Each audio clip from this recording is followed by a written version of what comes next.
Pemerintah menargetkan ratusan unit hunian sementara di kawasan Senen, Jakarta Pusat segera dihuni warga bantaran rel. Yasmin Atani akan melaporkan perkembangan terkini dari pembangunan huntara tersebut yang hampir selesai 100%. Ya pemirsa, saat ini saya berada di kawasan Huntara atau hunian sementara di Senen, Jakarta Pusat yang diperuntukkan bagi masyarakat yang sebelumnya tinggal di bantaran area stasiun Pasar Senen, Jakarta. Adapun untuk progres penyelesaian ini sudah hampir 100%, tepatnya 99%. Tinggal menunggu pemasangan seperti listrik, internet, dan juga air. Dan pemirsa, saya akan mengajak Anda untuk melihat salah satu unit di dalam seperti apa fasilitas yang sudah dipersiapkan. Ini Anda bisa lihat di layar televisi. Untuk di dalam kamar yang berukuran 4,5 kali 4,5 meter ini sudah terisi 2 buah kasur begitu ya, yang dilengkapi dengan bantal dan juga guling. Kemudian ada juga lemari, 1 buah lemari. Dan yang terpenting di sini sudah disediakan kipas angin pemirsa. Jadi memang untuk satu unit ini diperuntukkan bagi satu keluarga yang terdiri dari 4 orang, yakni orang tua, ayah, ibu, kemudian juga 2 orang anak. Selain tentunya fasilitas inti, ada juga fasilitas pendukung yang sudah dipersiapkan atau fasilitas umum. Nah, di luar ini pemirsa ada area bermain anak tentunya yang sudah dilengkapi dengan ayunan, kemudian juga ada perosotan, tentunya nyaman bagi sang buah hati untuk bermain bersama teman-teman. Selain itu juga ada fasilitas lainnya yang digunakan secara bersama-sama seperti ada toilet bersama, kemudian juga dapur bersama, tempat mencuci dan juga area komunal yang bisa digunakan oleh warga untuk melaksanakan berbagai aktivitas. Nah, diperkirakan warga sudah mulai bisa menempati area ini pada tanggal 15 Juni 2026 mendatang. Dan memang hunian sementara ini dibangun oleh pemerintah untuk menyediakan tempat tinggal atau hunian yang lebih layak bagi masyarakat. Dari Jakarta, Yasmin Atania, Jakasam, News melaporkan. Pemirsa, diam-diam mata uang rupiah melemah terhadap dolar Amerika Serikat. Dampaknya kini mulai terasa, terutama pada harga-harga sejumlah kebutuhan hidup yang terus merangkak naik.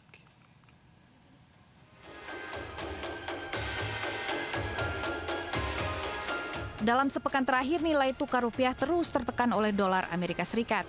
Kondisi ini terjadi seiring berkurangnya dana dari luar negeri yang masuk ke dalam negeri. Rupiah sempat menguat di awal pekan ke level 17.227 per dolar Amerika. Namun perlahan kembali melemah hingga menyentuh 17.324 dolar pada penutupan di Rabu sore. Melemahnya rupiah membuat barang-barang dari luar negeri menjadi semakin mahal. Dampaknya mulai terasa pada harga pangan, elektronik, hingga kebutuhan sehari-hari. Di sisi lain, pelaku usaha juga harus menghadapi kenaikan biaya produksi. Kondisi ini membuat harga jual turun naik di tingkat konsumen. Hingga kini pemerintah dan Bank Indonesia terus berupaya menjaga stabilitas nilai tukar rupiah. Sementara itu masyarakat diimbau agar lebih bijaksana dalam mengelola pengeluaran. Tim Liputan iNews melaporkan. Sudah berpamitan dengan kerabat dan menggelar Walid Matu Safar, malah gagal berangkat ibadah umroh. Belasan orang menggeruduk Biro Perjalanan Umroh dan Haji di sebuah mal di Semarang, Jawa Tengah. Kapok, uang 275 juta itu banyak ya, Herdi. Sejumlah mak-mak yang mengaku menjadi korban penipuan umroh menggeruduk kantor Biro Perjalanan Umroh dan Haji Al-Amanah di sebuah mal di Semarang. Sambil terus memaki-maki, korban meminta pada pemilik umroh Herdi Utomo mengembalikan uang mereka. Total uang yang sudah disetor mencapai 1 miliar rupiah dari 12 orang korban. Korban yang dijanjikan berangkat umroh sejak Desember 2025 lalu ternyata batal meski sudah membayar lunas. Padahal semua perlengkapan sudah disiapkan termasuk manasik, pembelian koper, rompi dan lainnya. Berdasarkan informasi, masih banyak korban lain yang belum berangkat dan menumpuk hingga puluhan orang. Saya dirugikan 46 juta, baru dikembalikan sebagian. Di grup saya itu ada 5 korban. Saya sama istri, kemudian Totalnya kurang lebih saya 50 juta, kemudian teman saya 50 juta, ada juga yang 275 juta. Ya kurang lebih hampir 400-an atau 1 M mungkin ya. Meski sempat mengelak, pemilik travel umroh akhirnya digelandang polisi untuk dimintai keterangannya dan mempertanggungjawabkan perbuatannya karena sejumlah korban sudah melaporkannya ke polisi. Dari Semarang, Jawa Tengah, Andri Apranto melaporkan. Ya, entah hanya modus atau kecewa, seorang pria nekat menganiaya pemangkas rambut dengan alasan kecewa dengan hasil cukuran di kawasan Cilandak, Jakarta Selatan. Bahkan pelaku menantang korban duel menggunakan senjata tajam hingga video rekaman CCTV pun viral.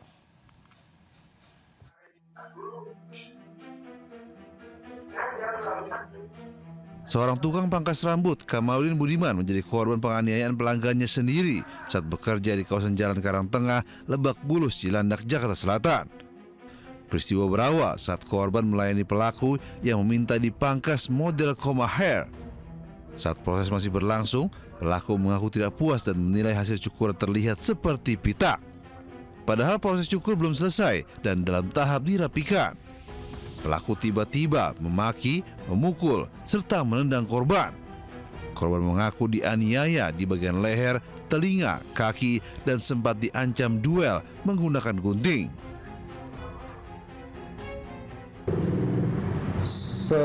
Sempat dia bilang gini sih, pas di pojok ya, tuh ada gunting tuh, kalau ini tusuk-tusukan aja, dia bilang gitu, sempat bilang gitu.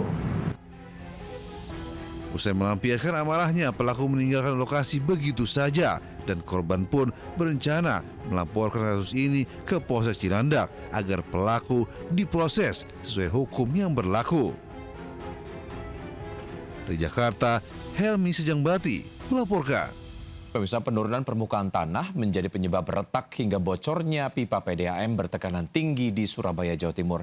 Akibatnya air menyembur hingga setinggi 5 meter dan menyebabkan genangan air serta kemacetan parah di jalan raya.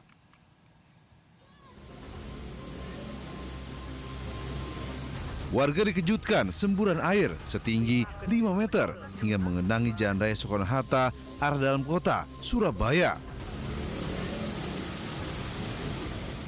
Pengguna jalan terutama motor terpaksa berhenti dan memutar arah untuk menghindari siraman air. Akibatnya kemacetan arus lalu lintas pun tak terhindari. Semburan ini akibat adanya kebocoran pada sambungan las pipa PDAM bertekanan tinggi. Hasil pemeriksaan sementara, kebocoran pipa PDAM berdiameter 1000 mm ini diduga akibat penurunan tanah. Jadi jembatan kami itu terlihat di satu sisi ada yang melengkung. Artinya ini merupakan teknis karena berada di pinggir sungai, adanya perbedaan elevasi turun. Nah itu, sehingga pipa kami yang harusnya lurus dia jatuh ketika pas kelihatan sambungan las. Petugas segera datang ke lokasi dan menutup kebocoran dan menstabilkan aliran air agar semburan tidak semakin meluas sehingga jalan bisa dilalui kendaraan roda 4 dan roda 2 lagi. Dari Surabaya, Jawa Timur, Yuda Prawira melaporkan. Kami akhiri jumpa kita siang hari ini. Saya Wiki Adrian bersama tim yang bertugas undur diri. Tetap semangat dan sampai jumpa.